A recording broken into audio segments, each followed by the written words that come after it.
I went ahead and filed all the second rings. I have a pile right there, and I'm on the last second ring, which is cylinder number 8. I did 1, 3, 5, and 7. Wait, what's the front? That's the back. I did 1, 3, 5, and 7, and I did 2, 4, 6, and now I'm on 8. I have all of the other ones. These are just the second rings right here, but I have them all sitting right there.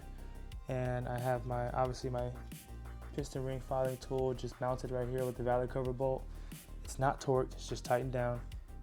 And then obviously I'm using the filer to deburr the edges and get rid of sharp edges.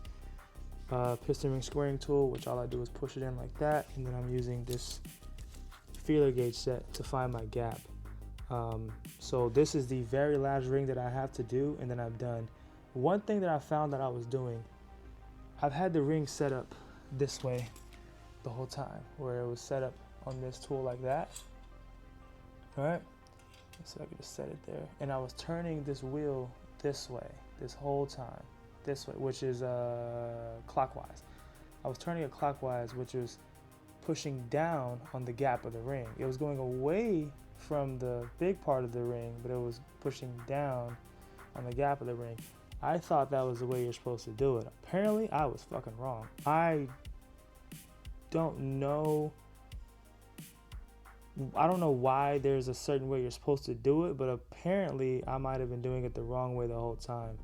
I personally, I don't see an issue, but I mean, I deburred everything. There's no huge tapers, nothing like that. So it's not like one's angled this way and one's straight. I don't have that. I don't know. I don't know if it really makes a big difference, but I gapped them all that way just to be sure. And I double checked that everything looked good at least, but I don't know.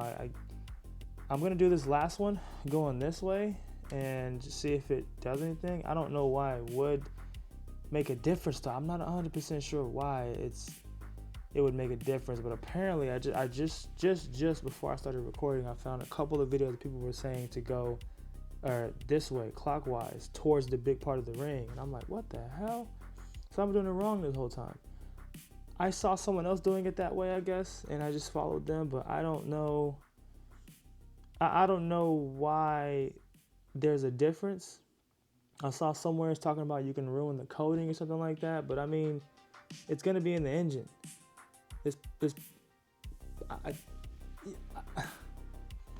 It's a performance. I don't know why that coating would not get ruined over time anyway, and you're gonna ruin some of it anyway by filing and deburring and stuff like that. So at least on the edges, right?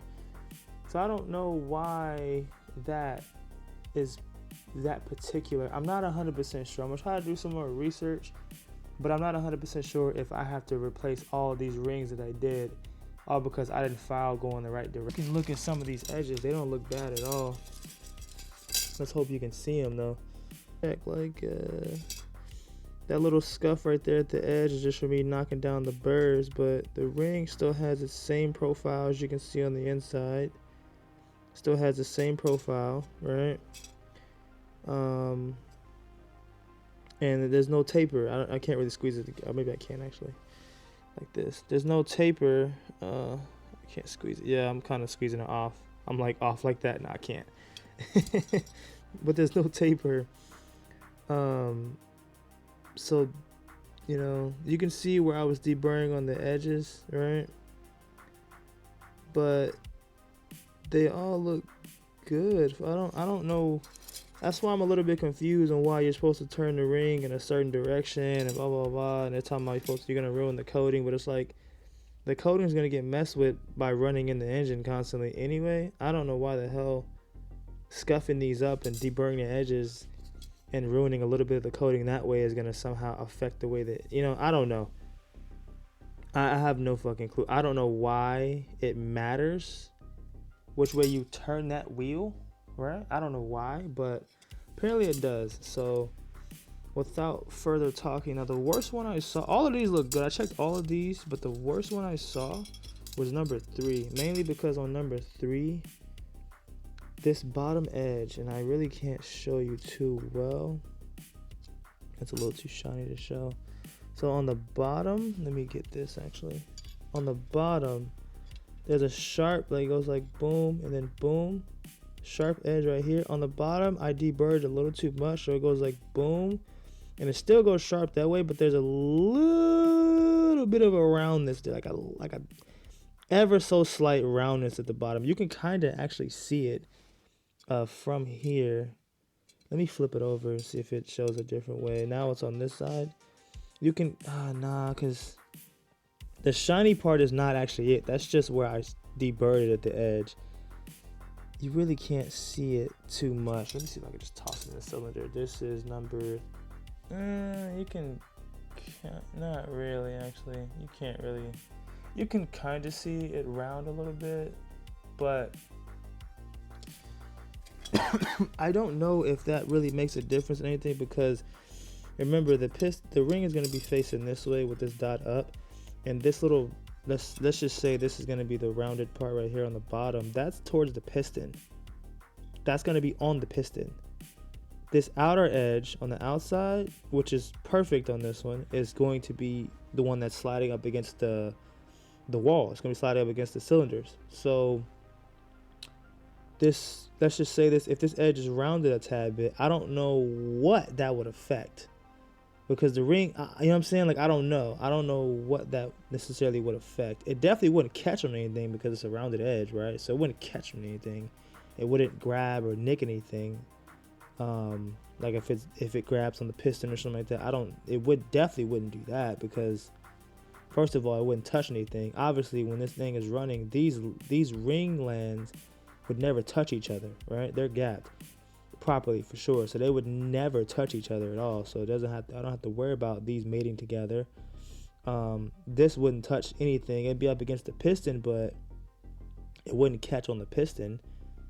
So I don't know if that little bit of an imperfection really affects anything. I'm not sure. I don't even think I could even find out. I don't even know if I can, but I might buy another set of rings if I find out. Well, I ain't gonna say I might. I will be buying another set of rings and doing this again if I find out that this little imperfection is a problem, and that me turning the wheel the wrong way apparently is a problem as well. This is the only one that I found that was like this though. All these other ones are perfect, and all these ones have good taper and all, or not good taper. They don't have a taper and like that. So, and then the top ones I'll just check again. Now that I'm looking at these more in detail, I'll check the top ones again, which are still in that box. And they're done, by the way. But I don't see why this would affect anything, to be honest. But I've already talked long enough. It's been 10 fucking minutes. So let me just go ahead and get this last ring done, and then we'll go from there. So 1, 2, 3, 4, 5, 6, 7, 8, 9, 10, 11, 12, 18, 14, 15, 16, 17, 18, 19, 20. Okay.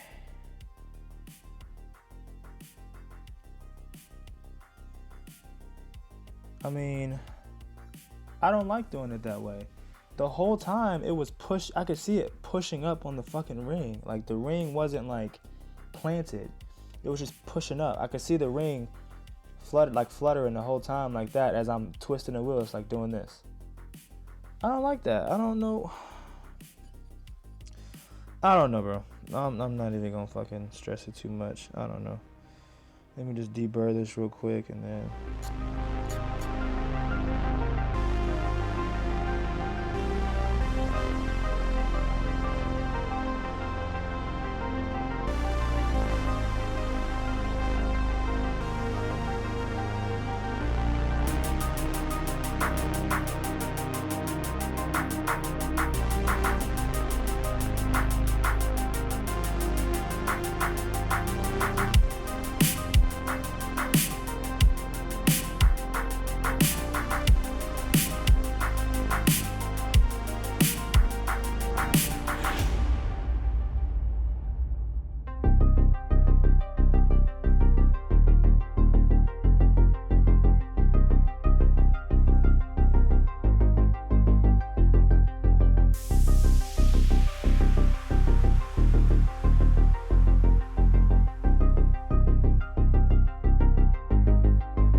25 feels good. 25 actually, it actually feels like it is 25. Let's try 26. It's not 26. Okay. Then when I say 25, when I'm showing these or checking these numbers, I'm checking it like this. It's 0.025. I'm checking those. Just want to show you the actual number just so you know exactly what I'm checking. And that way it doesn't seem too confusing. 1, 2, 3, 4, 5, shit, 6, 7, 8, 9, 10. Oh, I'm kind of losing it. 11, 12, 13, 14, 15. 26 is beautiful. Let's try 28. I don't have a 27 gauge on here. I just go straight from 26 to 28. 28 fits perfect. Now let's try 30, because 30 is where we want to be. Oh, I lost it. Hold on. 28. There we go. Get them on this side. Get them on this side. Come on. There we go. 30. Oh my God. 30 is perfect. So let's try 32 because there's no 31. And oh shit. It's 32, yeah. 32 goes too. So looks like we're oh, I'm a little off. Hold on, let me reset this ring in here and then check it one more time. I don't mind this being a bit bigger than 30. Okay, that's bad. I was like, what the fuck? I had it a little bit off. Looks like we might be at about 31, 32-ish, which is fine. I have all the other ones gapped to 30. My range was like a 30 to 35 if I wasn't able to get them all consistently. So I personally don't mind where I'm at with it. So all of these were 30 for sure, and then this one's at 31, 32. It's perfectly fucking fine. This is cylinder number 8, yes. It's at the back of the engine. That's perfectly fine. I don't mind that one having more gap. I will say that doing that method of turning the wheel different way helps with that initial taper, but even though it does do that, let me actually, can you see all of this? Yeah, you can. Okay, just making sure. Let me go ahead and number this just so I don't lose track of it, but this is cylinder number 8.